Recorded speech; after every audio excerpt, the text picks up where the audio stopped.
Hello, hello, and welcome to Third Shot Rants with Howard and Gina. I'm Gina. Hi, Howard. Hi, Gina. And we're two pickleball friends living in Chicago. Gina, what are we talking about? Howard, today we've got part two of our listener feedback episode about open play etiquette. Starting us off, we've got another listener email that came in after the first episode dropped. This email reads, I enjoyed the latest episode, but I have to say I disagreed about the etiquette for racking up together during an open play.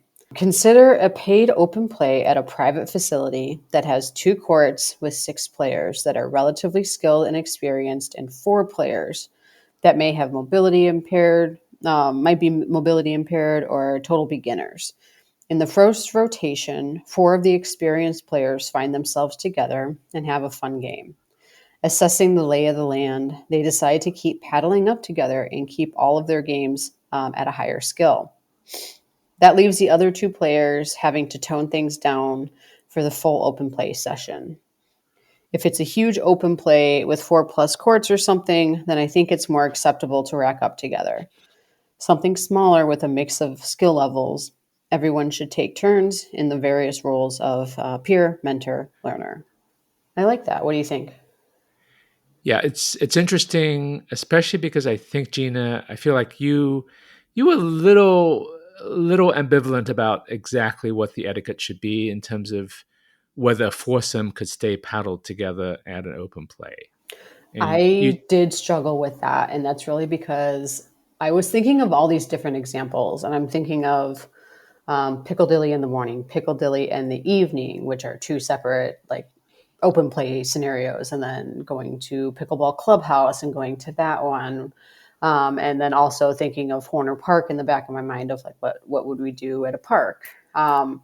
So all of these, I really did struggle with that question because in all of these, there's different amounts of people at different times of day. Some courts have leveled at other parts of the day. It made it hard to answer, because there's no one size fits all open play session, right? Yeah, I think that's right. And maybe we shouldn't have a concept of just a all-encompassing open play approach that covers all these different scenarios, because I do agree that it should maybe differ depending on some of the factors you mentioned. I think if you're in a public park, if it's a public park that has an open play structure, I think that's the most acceptable for a foursome to stay paddled together. Because I think one of the interesting things you said in the last episode was, well, if you had a private club and you're coming to open play, don't really expect to stay paddled together necessarily, because if that's really important to you, you can always just rent a court. And that's I think a good answer, but it's not really an option at a public park that has an open play structure, because if it's open play and people are rotating off their court after each game, you can't just hold a court as a group for an hour or two, the way you could if you rented a court at a club. And I think it should be okay if there's a foursome, if there's a family that wants to play together, or if there's a group of friends that just want to play games together. I think that should be okay. Maybe subject to whether one of them would be needed to help fill out a foursome in a different group. But otherwise, it's kind of the only way 4 people can choose to play together in a public park. What do you think about that? Yeah, that seems very reasonable. No one's paying to be there. It's public space. You're taking turns and you're playing with your friends. So I think that all works for me. I don't have any issues with that at all. When it comes to a club, I don't know. I think I said I'm probably okay with foursomes staying together a lot of the time. In the specific example that was the email that we got, there's 10 people who are playing on 2 courts. There's 6 relatively skilled people, 4 somewhat less skilled people, and the person who writes in, their their issue is, they're one of the 6 relatively skilled people, and they would like they feel left out when there's a foursome that doesn't include them, for the skilled people, those four are playing together all the time, and this person sort of has to mix with the less experienced people in essentially all of their games, and that's a suboptimal experience for them. And I get that, and I mean I've been that person sometimes, and I don't, even when it's people I know who are in a set foursome, I don't particularly ask to join them. I just let them be. But I get that that's a suboptimal experience for them. And like I said in the last episode, I think when it comes to a club, it's really up to the club to curate the experience, to create a set of rules, and to help enforce those rules when necessary, to provide an experience that's going to attract people. I mean, that's what the club is there for. And I can see an argument in this scenario that if you let that foursome just stay together all the time, it's less good for the other people who may belong at their skill level. But I guess the thing I want to say is, I don't think when we're talking about a club, this may be, I don't know if this is controversial or not, Gina, but I don't think people necessarily want to mix across very different skill levels that much, right? If we show up at a public park and there's beginners there and you happen to be in a game with them, I'm more than happy to play with them. I'm more than happy to introduce my friends and family to the game, and I've set up sessions at a private facility or at a public park to help kind of introduce people to the game. But for the most part, if I'm spending my time and paying my $15 or $20 to go play at an open play at a club, I would like it to be relatively leveled, relatively competitive. And I know I'm going to this thing that's called open play, but I'm not. If the open play rules were such that there was drastic mixing, so that, let's say the open play had people from 2.5 to 4.0, 4.0 levels, and the club said, okay, we're just going to randomize, everyone's going to mix all the time, so that you're going to find yourself in very differently leveled games all the time, I probably wouldn't do that. So I think the club needs to balance, I think, the legitimate concerns that are expressed by the person who wrote in, but also provide some. They shouldn't preclude the ability for players to kind of level themselves a little bit in the open play, even though it's called an open play. Is that okay, Gina? People want some leveling, right? Like almost everyone wants some leveling, even at a quote open play session. Yeah, I think that's right. And I think that like beginners too, like really prefer to play with other beginners, right? It's like, it's just a safer space to be in. It's more welcoming. I think that, I don't know how you enforce that though, or like, what's the rule when there's only 10 people to 2 courts? Like, how do you, like, what are the thresholds here, and what are the boundaries of these rules? Is what I would be left wondering, like how a club enforces like all these different scenarios that could come up and that come with leveling. So I think, there is some self leveling happening, but when there's only 10 people total, I would expect to play with everyone. What do you? Yeah. I think it's tougher in these kind of smaller numbers and when there's fewer courts. Mm-hmm. Like the person who wrote in said, if there's more courts, if there's 4 more courts, then maybe people can stay paddled together, and it's just kind of easier to level anyway. I think some clubs, when there are bigger open plays, even though it's called an open play, will have levels for different courts that help guide people. But even the person who wrote in, they're not. I don't know if this is actually their belief, but the thing they would like, as I read it, is they would like to spend more of their time playing games with the more experienced people and have more competitive games, and they're willing to mix and play with the less experienced people because it's open play. But I don't get the sense that that's what they really want.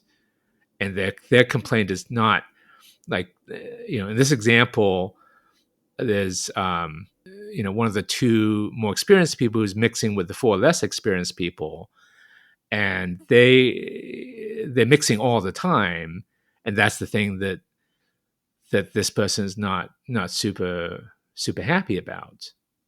Well, yeah, right. Like, so everyone should take a turn with being on each court, don't you think? Yeah, but I guess the point I'm making is no one, despite the sort of idea of there being open play and a lot of mixing, I'm not even sure I'm not sure. I don't think people want to mix that much. It's almost like it's a necessary thing when you come to an open play event and it's not fully leveled. Right. I mean, if someone wants a certain level game, then they rent a court again. Like, so I'm not super concerned with what people want when they go to open play. Like, oh, I want good games. Like, I'm not going to get 6 curated games that I really would prefer. I think you just have to assume there's going to be a mixed bag. Don't you think? Yeah, but I think the club should care about what people want and whether they're providing experience that makes people happy, because that's how they're going to attract more people to the club. If, as I said, the club could just do complete mixing all the time. If we just wanted lots of mixing of people who are 2-5s playing with people who are 4-5s, we could do that. But no one's going to sign up for that. Mm-hmm. So I think the trade-off is between, you have a foursome that is happy and finds a good game that they have, and they're happy to wait behind other people all the time. They're never jumping the line. They're coming off the court after they play a game, but they want to stay together. But how would you even do that with 10 people? There's no possible way. Well, you'd always let the other people who are waiting go on first, I guess. There's only 6 people though left. So yeah.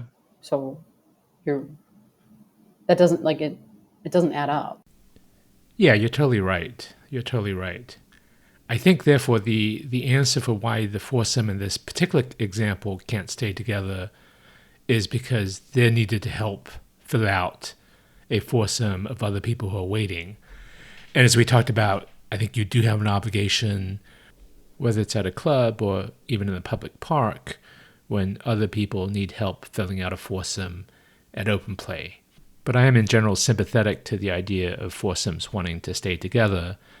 But I agree it makes more sense when there are more people around and more courts to be used. Anyway, we really appreciated this extra piece of follow-up feedback. What's next, Gina? Next up, we've got some comments from our friend of the pod, Susie. So Susie writes in and says, do former or current tennis players have different ideas about court etiquette than those who have only played pickleball? So as a former tennis player, I think I take issue with some things that others may not.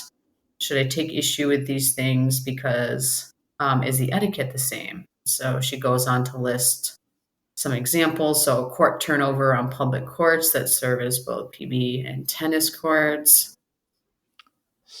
So I know Susie fairly well. I kind of know exactly what she's after. So I think this bugs her at Horner especially, right? So Horner, for those people who don't know, Horner is a public park in Chicago. It's maybe kind of the central park for pickleball on the north side of Chicago. And Horner consists of 4 tennis courts. On each side of each tennis court, there are lines for pickleball courts. And it gets very busy with pickleball. Everyone treats it as open play. They'll bring pickleball nets and set up on all the tennis courts. And the pickleball players don't really want to get off. They just think it's pickleball. We're doing open play. We're rotating. So therefore, we're being very inclusive of everyone that wants to play. But it is very hard for a tennis player to get on the court at Horner. What do you think about that? This one's tough because, it is a public park. But for me, it's it's seeing 8 people get off a court so 2 people can play. And like in a city, like a big city like Chicago, space is scarce. And it's like we should be maximizing the space. Gina. I know.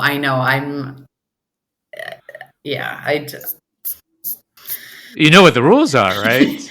It's like you're supposed to switch at the top of the hour, right? But is anyone doing that? I think that's the thing that's challenging, right? Yeah. If you look at the posted rules, there's still, I'm not sure that even, maybe there are some pickleball rules these days, but there definitely are the usual tennis rules, which is if there are people waiting, you switch. I forget whether it's on the hour, at the top of the hour, but definitely if it was just tennis, people would put their tennis rackets up to queue up, and you get an hour to play as a tennis player, and then you'd have to get off the court. It is very challenging for a tennis player to try to get the pickleball players off. Right? No pickleball player is going to look to see whether there are tennis people waiting, and so as a tennis player, you would have to come and insert yourself and try to kick, as you said, Gina, all 8 people off of your tennis court if you want to play. Yeah. But you think that's okay? You think it's okay for the pickleball people to stay on there? I'm not saying I think it's okay. This is a dangerous game. Yeah, I think just like even just the optics of it, I don't love. Like you're gonna say, oh, like do these 2 people not have a right to ever play tennis because you could be playing pickleball? Like, no, of course not. Yeah, I don't know. Maybe they need. It's tough too when you add those lines. Like if they just stayed pickleball or tennis courts, like we don't really run into this issue. And there are, I think there's only like 2 or 4 courts just south of there on California, like right by McFetridge, and then there's like some right at Wells. Yeah, I'm gonna get in trouble for that one, but I just don't really feel for the 2 people when there's 8 people using that space. But it's not really an easy one to win either. Like to come off at the top of the hour, I don't know if it's happening. It's probably not. What do you think, Howard? It's definitely not happening voluntarily. If someone came and so I'll agree. I don't look to check whether the tennis people waiting or not either.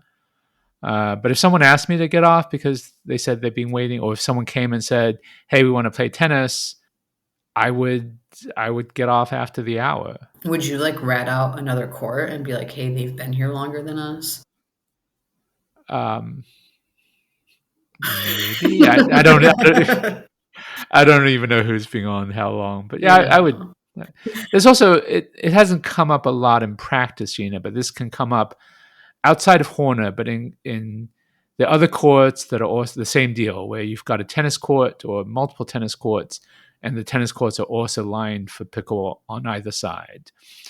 And if we show up and there's tennis already there, then we'll just ask them how long they plan to stay and see how long it is and decide whether to wait and play pickle after or not. Mm-hmm.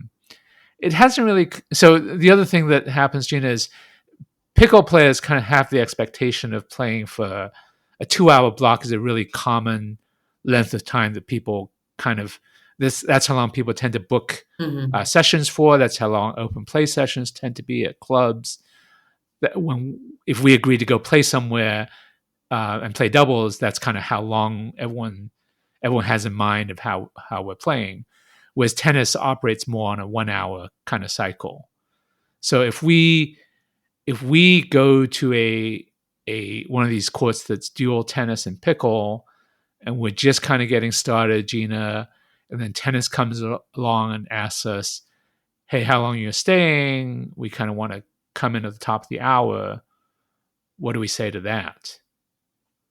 Yeah, that's tough. I mean, I guess, yeah, we would say like, "Oh, sorry, we just got here." I mean, the top of the hour thing is tough. Okay, and then they say, "Yeah, I know you just got here. You can have the hour like like everyone else has. Will you get off at the end of your hour?" Seems reasonable. Not like I think I ideal, would. but like it is reasonable. Yeah. Yeah. Hmm. I mean, I know other people who kind of will give the excuse that you did earlier and say, well, we shouldn't have to get off because we're 8 people and you're just 2 people, And then you and have we to want fight each other. No, just kidding.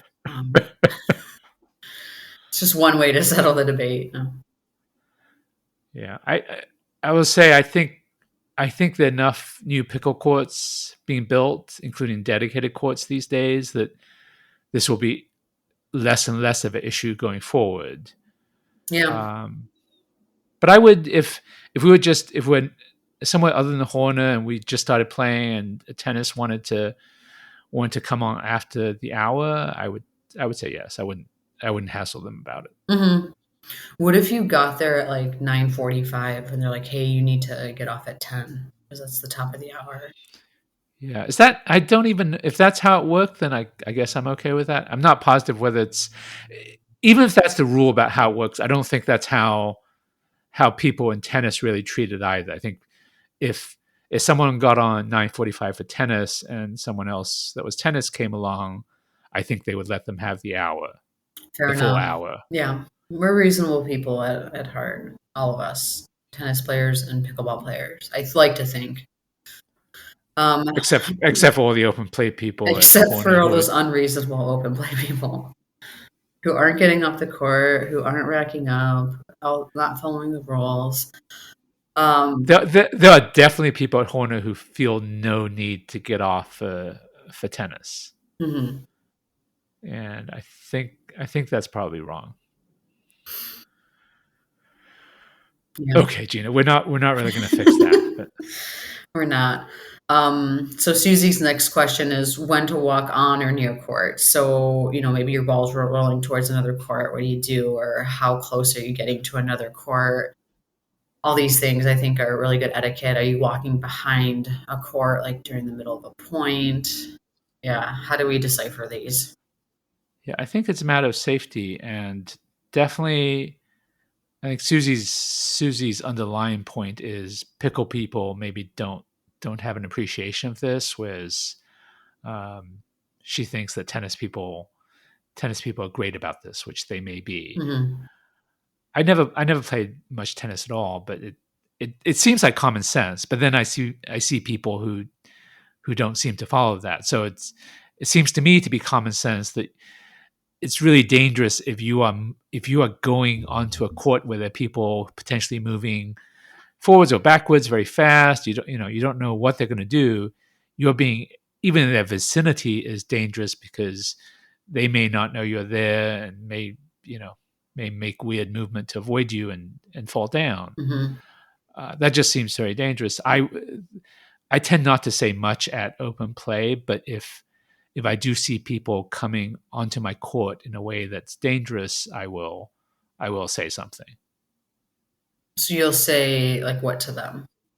I'll say, hey, we're in the middle of a point. You can, I think it's dangerous for you to just run onto the court or step onto the court when there's an active point happening. Mm-hmm. Either wait until the point is over and then come on, Mm-hmm.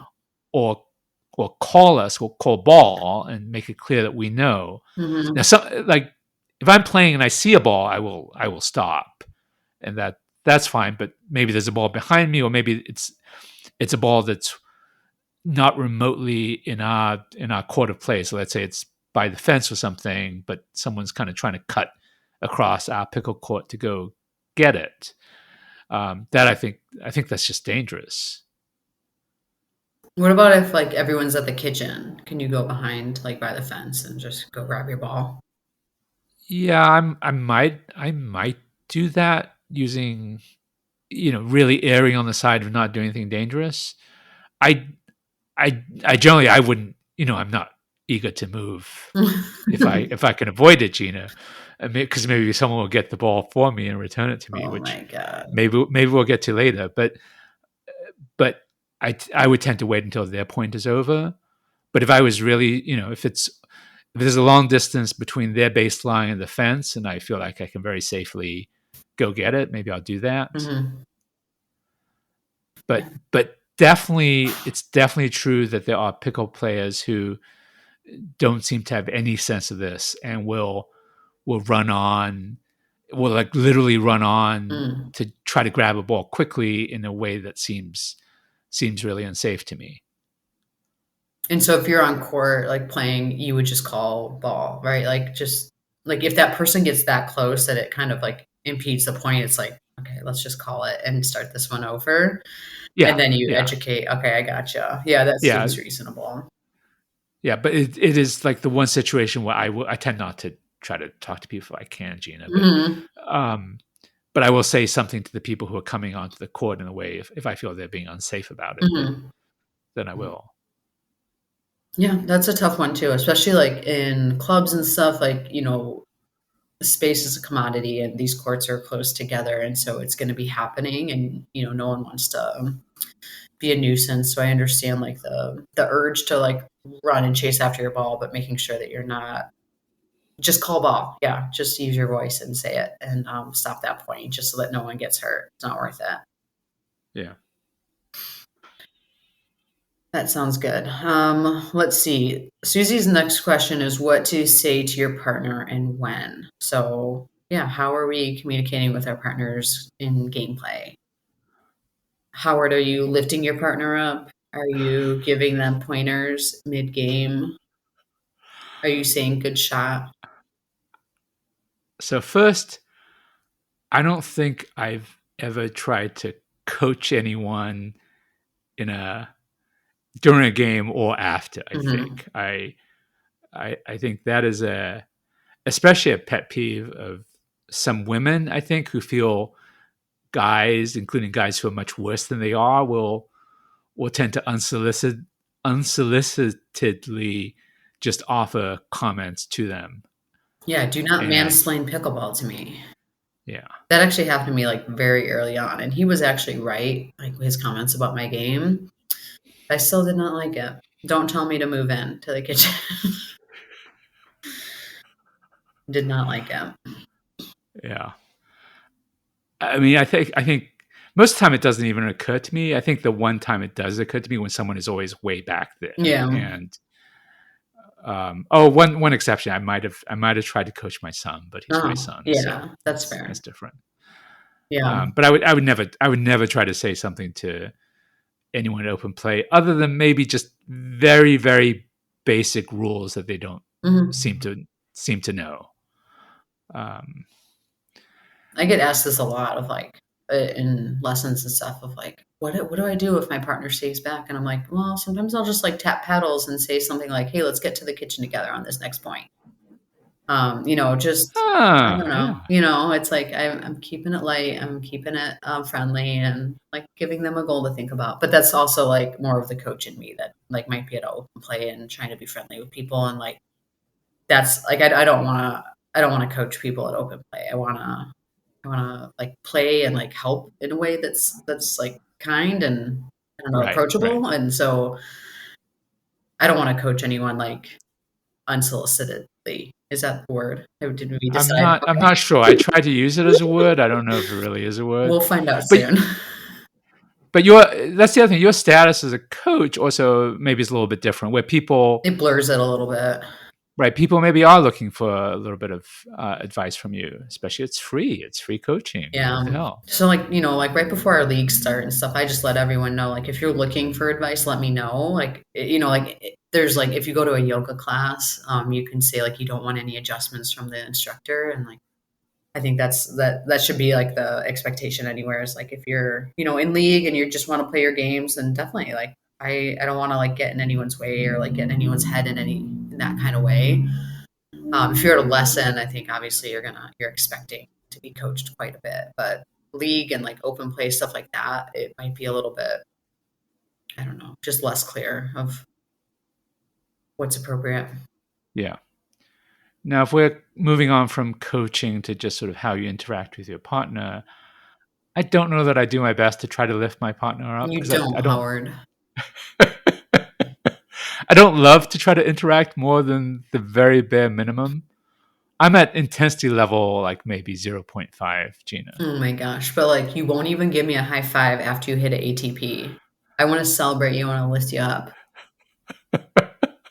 And you don't you withhold that from me. I don't want to high five. I try to avoid paddle tapping wherever Oh my possible. God. I'll say nice shot. Uh-huh. Either to my side or more to the other side probably, but I probably do that too much. That is what I noticed about you right away, though, is that you always tell people good shot. And I think that's really important. It's just like, yeah, that's a great shot. Like, we don't have to be mad about someone's good shot. Just be friendly. I'm not. I genuinely, if someone hits like a great shot against me, I genuinely enjoy it. Totally. Almost, you know. Yeah. Nice shot. I'd like to see that more at the rec level of everyone lifting each other up. But I don't like to paddle tap. I don't think Susie and I have ever paddle tapped. Oh my God. Maybe accidentally once. Oh my God. Okay. And then we look at each other in horror, like, what was that? Who are we? Oh my gosh. Howard. Susie's also at 0.5. Not when she's playing against you, though. Oh, yeah. Yeah. She gets up to like a 1.5. Yeah, fair. Yeah. The next question that Susie poses is how to get the ball to the server for both the opposite team and the server's partner. Howard, what does that even mean? Okay, this is really, I think, Gina, this is really just a comment directed to me. Let's just get into this. So I have been led to believe, primarily by Susie, of two major faults that I have in terms of etiquette on the court. Mm-hmm. Okay, I'm not too intense. I'm not arguing over stuff, but two things that I do that I think you have probably witnessed. One is how I return the ball, especially to the other side. So if I get the ball, sometimes I'm bored, so I just I might sky the ball back to the other side. I might hit it with a bunch of spin because I feel like it's entertaining for me to do that. Okay, I'm told people don't entirely enjoy that. So Susie writes into the show basically to ask why is Howard doing this when we play.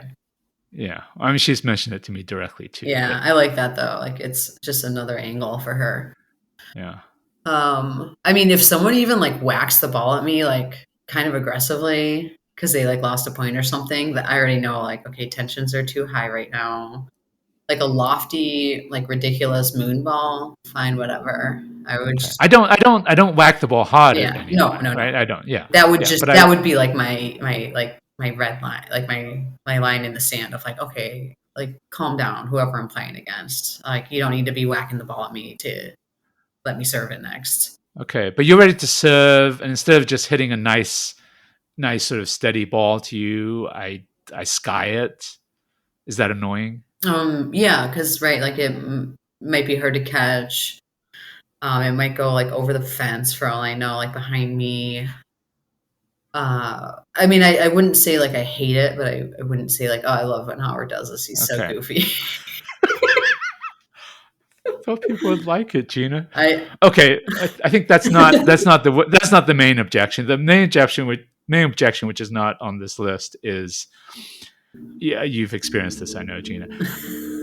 I'm accused of overly asking what the score is, especially when the other side is serving and you've won a few points in a row. Mm-hmm. Right? How do you experience that? So Howard, my blood is boiling just thinking about this. And so we're talking about a scenario where I'm walking up to the line, ball in hand, about to serve, and before I say the score, you ask what the score is. Yeah, because I don't know what the score is, Gina. I want to know what the score is. I'm about to say it though, so I know, but I like to be set, waiting to receive the ball. I know you're going to say it. I understand that. Well, there's some people say it and they're not quite loud enough, and I can't fully hear them. But you give a good call, but not everyone does. But as I'm setting up to receive, I like to, if I'm not sure what the score is, especially if you might have won a few points and I've really lost track, I kind of want to know what it is. For me, it's like it's your own little way of trying to ice me out. Like you're getting me off my rhythm. You always do this after like 3 points in a row. And I could just be like, just add 3 to whatever you think the score is. And that's what it is. So Okay. I'm on Team Susie in that one. But you know, it's for you, Howard, it's because you do it every time. It turns into a lot. But like it is good to like know the score before I call it, just in case there is a dispute. Like we don't have to, like we can sort it out first. But I know that that's not what's happening. It's you trying to get under our skin, and it works. It really is. Okay, several things. First of all, just to cut to the chase, I've stopped after people have registered their complaints. I've stopped doing this. Even if I don't know what the score is, I'll just stand there and play the point. I'm not gonna ask the score. I've totally stopped doing this. Okay, so that's point number one. Second, it's really not strategic. The reason it happens after you've won a few points in a row is because that's when I've lost track of what the score is. Like if I know it's roughly 5-5, I'm not even sure whether it's exactly 5-5 or maybe it's 6-5. I don't really care. It's kind of close enough for my purposes. But let's say we've lost a bunch of points and maybe you're at 9-5 or 10-5. Then I kind of want to know, is this game point? Is this the point before what would be game point? I kind of want to know. And that's the reason I do it, or I used to do it, after I might have lost a few points in a row. It's because that's when I've lost track of the score. Because if you hadn't won a few points, I would know roughly what the score was from before. But you've won a bunch, and yeah, maybe I just add 3, but I don't know, is it 3 or is it 5? Also, like, you're ignoring the part that between each point, the score is being said. So right before they're serving. But I lost track. Like if I remember the score from a previous time it was said, then I would remember it. But I genuinely don't know. And I will also ask my partner. Sometimes I lose track of the score on my side too, and I will. Okay, I've done this too, right? I never know the score. Yeah, go on. We're playing. You and I are playing together, and then I ask you the score when I should know what the score is, but I kind of forget, right? Yeah. I never know this. I shouldn't even be saying anything about this. Yeah. Okay, so I get that it's annoying. Technically, it's within the rules. It's my right to ask what the score is at any time. It's your right to ask the score, but it's like when we can predict when you're going to do it, then something feels off about it. It's like okay. Maybe just preempt it by just telling you what the score is before you we're like 2 seconds from calling the score, and then you ask for it. All right, fine. Oh my god! But you understand, like when I'm setting up, I'd like to know this. I'd like to know where things stand before, like you're going to call it and then you're going to serve right away, which is fine. That's totally fine. But I'd like to know as I'm kind of setting myself up. I know. Howard, you're a special guy. Okay, fine. I've stopped doing it, Gina. Maybe this should be the after show. I don't even know what this isn't. This is not even content, Gina. This is chaos. Yeah, we'll just send it to Susie and let her know that I'm on her team. All right. The last thing that Susie asked is when to celebrate. So or maybe even like how much to celebrate. And I mean, I know you're not celebrating. You will not even give me a high five after an ATP. So there's no celebration to be had with you, right, Howard? Yeah. What's the point of celebrating? It happened. Everyone knows what happened. I guess like to savor the moment a little bit. Like, oh yeah, that was cool. I mean, you remember my first ATP, right? I do. Yeah, that was awesome, and like, I could like celebrate it in my mind every single day. Like, it was really fun to do that the first time. Or you could just quietly enjoy it, know that you did it, be satisfied, act like make sure everyone saw it. Act like you've been there. Oh my gosh! Ask if anyone got it on camera so I can post it. No, yeah.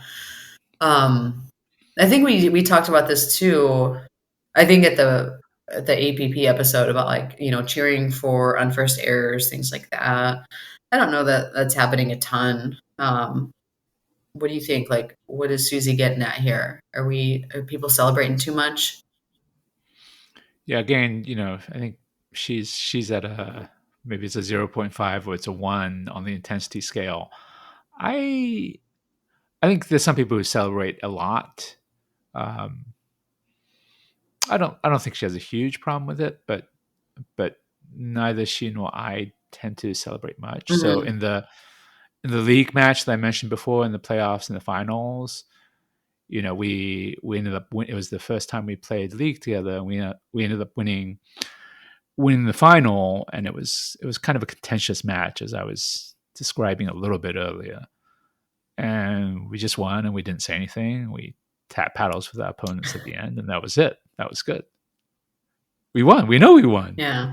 It was very satisfying. I enjoyed it, but I do love to lift my partner up, so I will celebrate them more than anything else. I think that's like part of our job too, is like, just be kind to your partner. This kind of goes back to her prior question too, of like things to say to your partner. Like, don't tell them, like, don't give them a tip mid-game, but just say good job, or like, you got this, next one's yours, or anything like that. I think is always good. I'm always encouraging everyone to be kind to their partners, and then in turn be kind to yourself.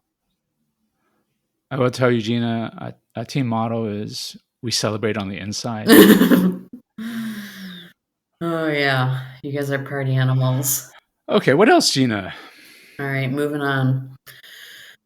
All right, so listener Matt Hayward writes in and says, this is in regards to DUPR episodes. So you talk about the difference in skill between a 4.0 man and a 4.0 woman. I agree there is a difference, but I don't think it's about skill, agility, strength, muscles, etc. I think it's just another version of the DUPR biome idea. Current estimates have been between 59 to 62% of the player population being men. If DUPR doesn't distinguish between gender and mixed doubles, then women playing in women's doubles are playing in a smaller pool of players. Ratings will necessarily be inflated. That's a really well thought out argument, or comment from Matt. So thank you for leaving that comment. What do you have to say, Howard? Yeah, I think it's very thoughtful. I don't think I entirely agree with it. I don't think it's I do think the difference between men and women are due to the biome issue that we talked about maybe ad nauseum in our DUPA episodes. I don't think the size of the pool dictates whether the levels might be comparable or not. I think it's just the overall quality of the players in that pool. One of the things we talked about in that episode was the example of Hong Kong, where there was this fairly well-known podcaster and commentator who went to Hong Kong and observed the players there, that a given 3-8 player or a given 4-0 player would be much higher in the US in terms of what DUPA they would have. And the speculation, I think it is just speculation, but the speculation is that it's because the overall quality of players in Hong Kong might be higher. So that if you're an average level player in Hong Kong, you might have a DUPA that's around the middle, that's like a 3.5. But if you're coming from a pool that's higher quality overall, then if you're just averaging that pool, you have a 3.5, but that 3.5 would translate into a much higher DUPA if you're compared to a biome that had lower overall average quality. I think that makes sense. I don't think it's strictly the size that dictates whether the DUPA is going to be, overinflated or underinflated relative to the overall population. So just to give a different example, so let's say you had a biome that was just, former Division I college tennis players, right? Let's say they just played each other and it was a really small group because it's a select group. Those players are going to be amazing. If they just stayed within their biome, the average player in that group is, I don't think it strictly has to be around at 3.5, but let's say it's going to be close to 3.5. That 3.5 player in this D1 college tennis group is going to be an amazing player. They're not going to be like the 3.5 in the general population. And so I don't think the size of the population, necessarily means that the overall play will be lower.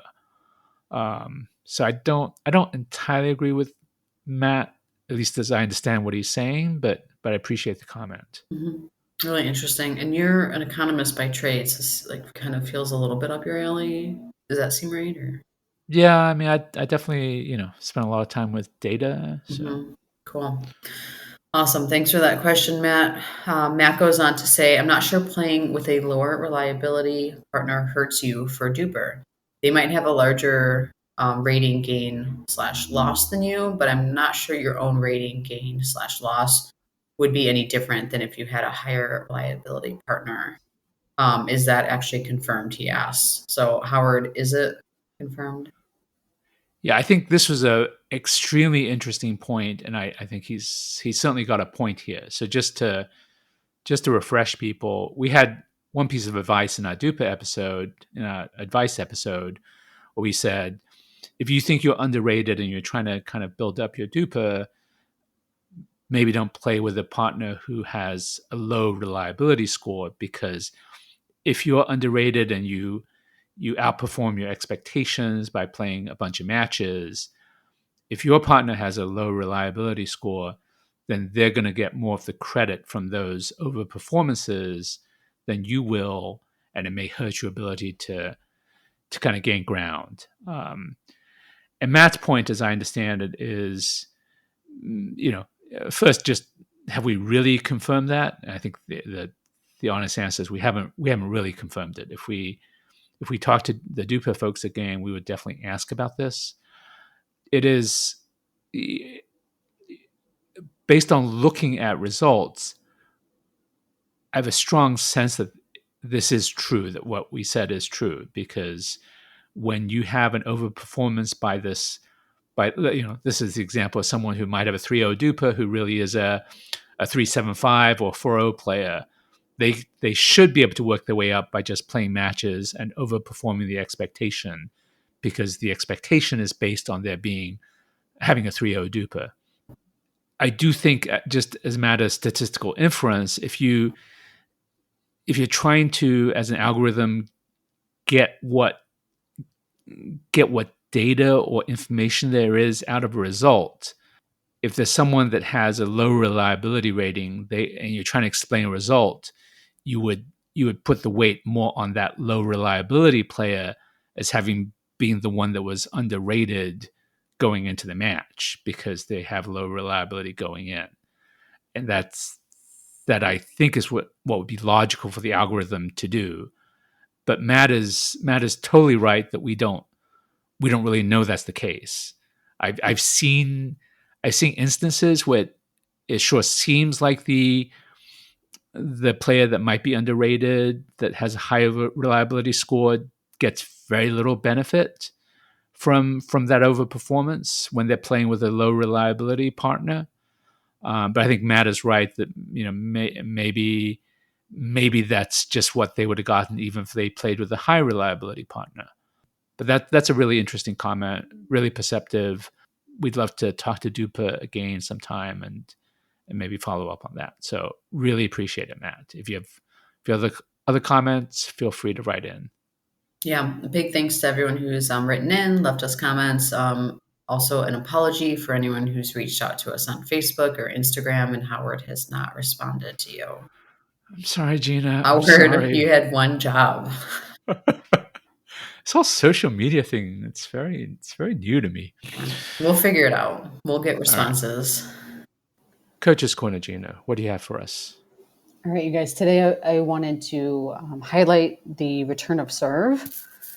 What I'm seeing a lot at open plays or in leagues and a little bit of everything is people just kind of wailing on their return and hitting as hard as they can, like a drive. I want us to think about actually hitting that shot a little bit softer, prioritizing depth over like pace on that ball. And that's really because like our strategies there is I want to keep the servers back. And then 2, I need time to get to the kitchen line. And so like hitting our absolute hardest shot, I maybe only get a few steps in before that next ball's coming to me. So when you're hitting that return, think about, moving your feet, creating a proper amount of space between you and that ball. So I don't want to be jammed up when that ball is like very close to my body. I don't really have any power or control there. So I want to make sure I'm properly spaced. I'm split step, meaning my feet are not moving. I'm going to swing low to high motion, and then I'm not going to admire my shot. I'm going to just start moving. So this is one where I might flub the shot a little bit, and I'm still going to go take advantage of my positioning that I get as a returner. So there's kind of a lot of things at play here. I'm mostly seeing people hitting too hard and then not moving in right after. And so if you can hit it a little lighter, think of that time of that loft on that ball as your time to move to the kitchen. Don't leave your partner stranded at the kitchen line. Go on and join them. Yeah, what do you think, Howard? You got any questions on that one? Should I ever be moving in as I'm hitting my return? Ideally, no. Like it's a very subtle split step, but you want to ideally have your body stopped. So I'm moving to the ball, I stop and I hit the ball, and then I'm immediately moving again is essentially like the sequence of events here. So I'm not even going to watch it land. I'm just going to assume that I'm all good, that ball's landing in, and I'm going to take my position at the kitchen line. Thanks, Gina. That's really helpful. If you want to contact Gina for lessons, contact her at gtpicklecoach@gmail.com. She will help you with your return of serve and anything else you want. I'm a Carbon ambassador. My code is carbon10, CRBNTEN. And you can email us at thirdshotrants@gmail.com. We will do more feedback episodes in the future, we promise. Gina, after show? Do we have an after show? Do we have an after show? I don't know. I feel like a little bit, some of what we talked about during the main part of the show may have been a little bit like an after show. Mm-hmm. So maybe we're not really going to do an after show this time. Yeah. And you know what? I've been sick nearly this entire year. So we have not had an opportunity to go out and start playing our bar games again. So we've got one down. We did pool. What's next, do you think? What are we doing next? So one of my strategies, Gina, is maybe we go straight to bags. I feel like that, you think that's your strongest suit, right? It's either bags or, what was the other one? The mini basketball? Mini basketball, I will smoke you in. Yes. Maybe we go straight to bags, and then I feel like if I can trounce you in bags or just beat you, then maybe the whole Olympics is over. I don't think that'll happen. So I've got a set in my basement. I should probably set it up down there and start practicing. No, we explained there's no private practicing. We can practice together. That would be okay, but there's no private practicing. Okay, so maybe we go to bags, and I'm just for the record, I'm not at all confident about. I think you will beat me in bags, but I feel like if I can pull it off somehow, then that would be like the magic bullet. Yeah, I'm a little bit nervous to do it too soon because I truly am done. Like I have nothing else. So that's the only thing I can hold over your head, really, between that and mini basketball. Okay. How are you feeling about darts? I feel good about darts, but I felt okay about pool too. So I don't know what to think anymore. Okay.